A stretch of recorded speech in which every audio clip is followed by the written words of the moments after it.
সরকারের কোনো কাজকর্ম আছে চোখে পড়ে? ৩-৪ জন ছাড়া কেউ কোনো কথা বলে? অন্তর্বর্তীকালীন সরকার, এই সরকারের মেয়াদ অনন্তকাল, লেখা নাই। কিন্তু তত্ত্বাবধায়ক সরকারের মেয়াদ লেখা আছে 90 দিনের পরে ক্ষমতা হস্তান্তরের প্রক্রিয়াগত বিষয় হয়তো 5-7 দিন, নাকি ভুল বলতেছি?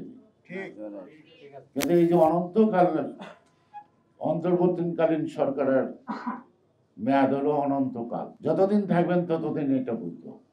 যদি তাই না হয় তাহলে যে একটি সুষ্ঠু অবাধ নির্বাচনের মাধ্যমে একটি নির্বাচিত সরকারের আকাঙ্ক্ষা বোধ, জুলাই আগস্টে যে বিপ্লব, এখনো তাদের কেন সময় হয় না? যদি একটি তত্ত্বাবধায়ক সরকার পরিবর্তনের পর একটা তত্ত্বাবধায়ক সরকার 90 দিনের নির্বাচন অনুষ্ঠিত করতে পারে, তাদের 2 বছর লাগে কেন? আর হাসিনা সরকার ছিল ফেসিবাদ, বোঝা গেছে এটা ফেসিবাদ সরকার। এই সরকারটা কোন বাদ? সরকারের কোনো কাজকর্ম আছে চোখে পড়ে?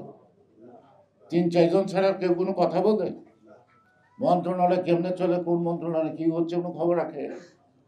সব চালাচ্ছে শেখ হাসিনা রেখে যাওয়া সেই প্রশাসন।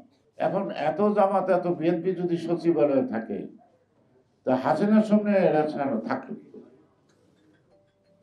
ও তো প্রায় পোস্টমর্টম করতো, পোস্টমর্টম করে বের করে দিত, তাই না?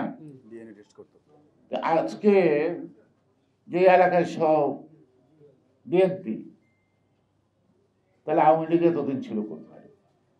তোমরা এমন কতগুলো দেখবেন টিকটক বিজেপির মধ্যে দেয়। আর মিডিয়া এমন স্বাধীন হয়েছে, এটা বলার অপেক্ষা রাখে না। স্বাধীনতা গণতন্ত্রের মধ্যে কিন্তু দায়িত্ববোধটা থাকে। মিডিয়া স্বাধীনতা যা খুশি তাই বলবো, যাকে খুশি তাকে বলবো। যেমন আমার ভোট আমি দেবো, যাকে খুশি তাকে দেবো। আর মিডিয়া সোশ্যাল মিডিয়াগুলো এমন হয়েছে, আমার কথা আমি বলবো, যাকে খুশি তাকে বলবো, যা খুশি তাই বলবো।